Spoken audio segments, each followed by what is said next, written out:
Hi guys, so this is just a first look video for P1000 integrated amplifier that I got from Aliexpress. It got here just last night and it'll be going through the burn-in right now. So I'm recording first look video for your convenience. It comes with a full metal remote. Looks very nice.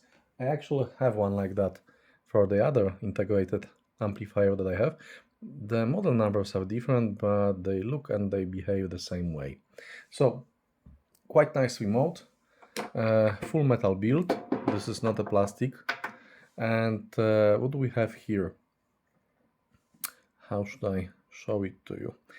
We have power switch, because you know this is really heavy, so I won't be able to just get it up like that. We have a power switch here, we have input selector. Interestingly, the input selector allows us to choose not only from the regular auxiliary CD or balanced inputs, but we also do have two special inputs that will be bypassing the preamplifier, the internal preamplifier. We have one set of RCA and one set of balanced inputs that are going straight to the power amplifier board. We have speaker selector. We have two sets of speaker outputs, and we can choose one of them: A active, B active, both disabled. We have very interesting button for lowering the output level by 20 decibels. We have a direct switch. Right now it's on, so it will be bypassing the internal tone and balance controls. And these are the tone controls for bass and treble and balance. And those guys have a very notable place with neutral position. I'm not sure if you can see that, but it just pops into some kind of locking mechanism. Okay, so three guys here. VU meters, quite nice. VU meters that are very well and very uniform lighted up. And we have a volume control here with IR input. Okay, a lot of venting holes on the top, nothing interesting on the sides. And let's take a look at the back of the amplifier. Okay, so two sets of speaker outputs. The first set is labeled A, the second B. Power socket connector with integrated fuse compartment. And we have a block for RCA inputs, CD, auxiliary, and two sets of balanced inputs, two sets of XLRs. And interestingly, we have subwoofer output. We can connect our powered subwoofer with RCA or XLR. And we have those special inputs that I was talking about earlier. One set of XLRs and one set of RCAs that are supposed to be bypassing the internal preamplifier. And we have a model number and some other descriptions here. Yeah, so let's take a look inside. I have already removed the top plate because this one, interestingly, slides into the rails that you probably can see on the sides here and here. The top plate is not as thick as I'm used to. It's something like 1.5 millimeter. So I'll be careful with that. And let's take a look inside. Okay, so we have two quite large separate toroidal transformers for left and right channel, and they also have capacitor banks here, and each one of the channels uses 4 of those capacitors. These are LNA for audio, very popular with Chinese clone amplifiers. These are rated for 10,000 microfarads each one of them, and these guys are, I think they are for 80 volts DC. Yeah, let's zoom in and let's take a look together. Yep, 80 volts. definitely. Okay, so we have 40,000 microfarads per channel, which is quite nice. We also have a small rectifier board down there. I'm not sure if you can see that. That's over there on the bottom, with Nippon Chemical capacitors. Then on this side of the amplifier, we have the actual amplifier board. As you can see, it's not mounted directly over the bottom plate. There is a lot of space under that. It's held in place by the heatsinks and the Toshiba capacitors mounted over here. So there is a lot of room under the board. The board looks like it's balanced. Let's zoom in. I think it's balanced because we have two symmetrical inputs labeled R plus ground R minus, L plus ground L minus. And we also have a set of Philips NE5552D operational amplifiers. Interestingly, the description for the amplifier says it's using OPA 2604, but I haven't found any inside. Okay, what else do we have here? Those red guys are German Wima capacitors, as you'll see. The small black guys have Nichicons, and those guys over there are Nippon Chemical. I will rotate the amplifier in a second, so you'll be able to see more detail, and I'll also do a slow pass over the board. Why is that? Because I'm not sure how this actually works. I mean, the main board seems to be balanced, and the inputs from the input board, let's take a look at that. We have RCA input board over here with relays controlling the selection of the input, and two NE5552 operational amplifiers over here, probably for making signal symmetric.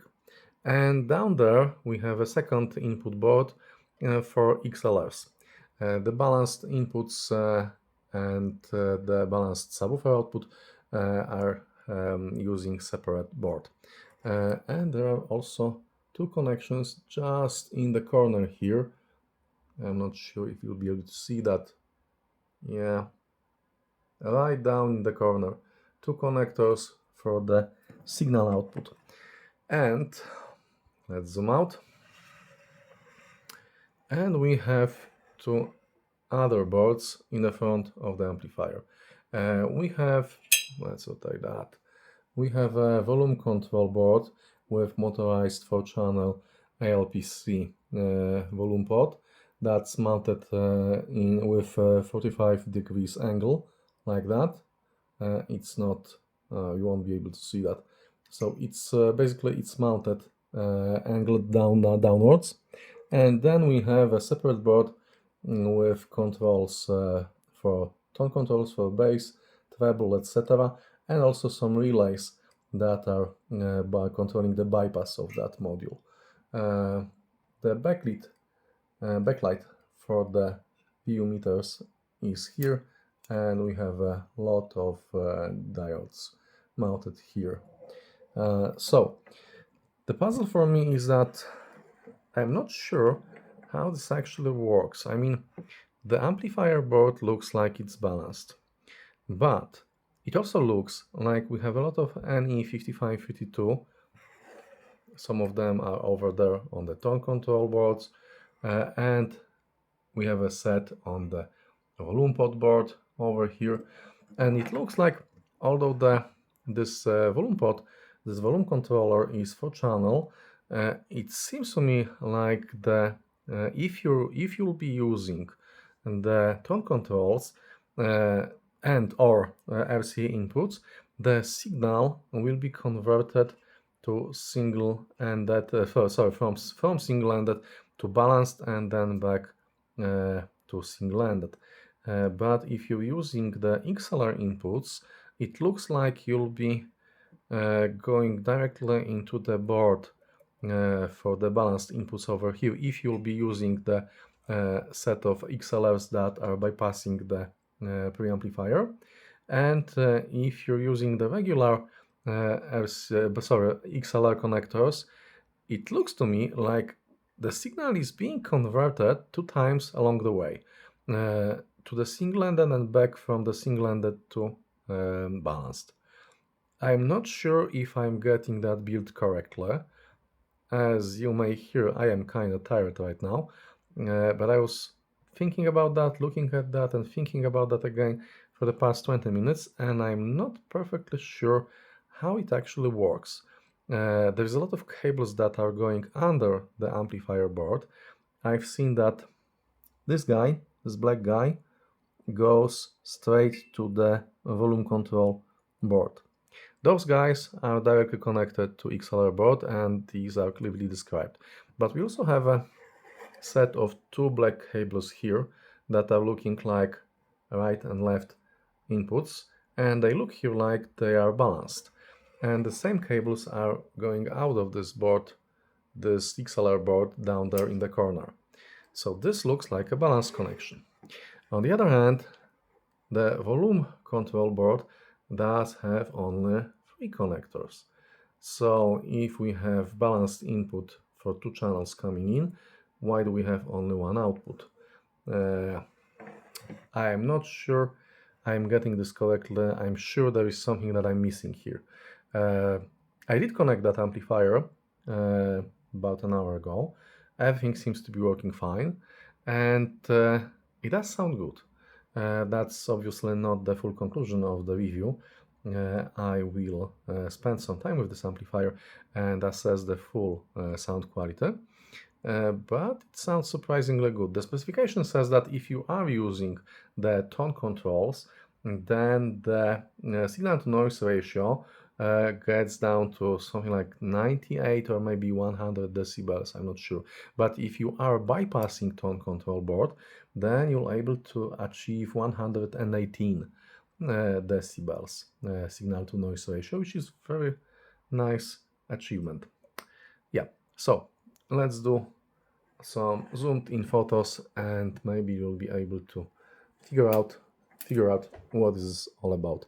So we have the XLR board down there with those 2 cables, and it looks like that. By the way, this large connector, these guys, colorful wires, are used for controlling the relays on the boards. We are looking at the RCA input board right now. Let's take a look. Sorry about that. Let's take a look at the actual amplifier board. Yep, going up like that. The power transistors are Toshiba transistors. I will show you the model in a second. Let's get down here and let's take a look at them. Yep. Okay, so now the volume control board, the angled one, looks like that, and then down there we have tone controls and balance control with any 5552 down there. So all in all, it looks like an interesting amplifier. Stay tuned for the full review.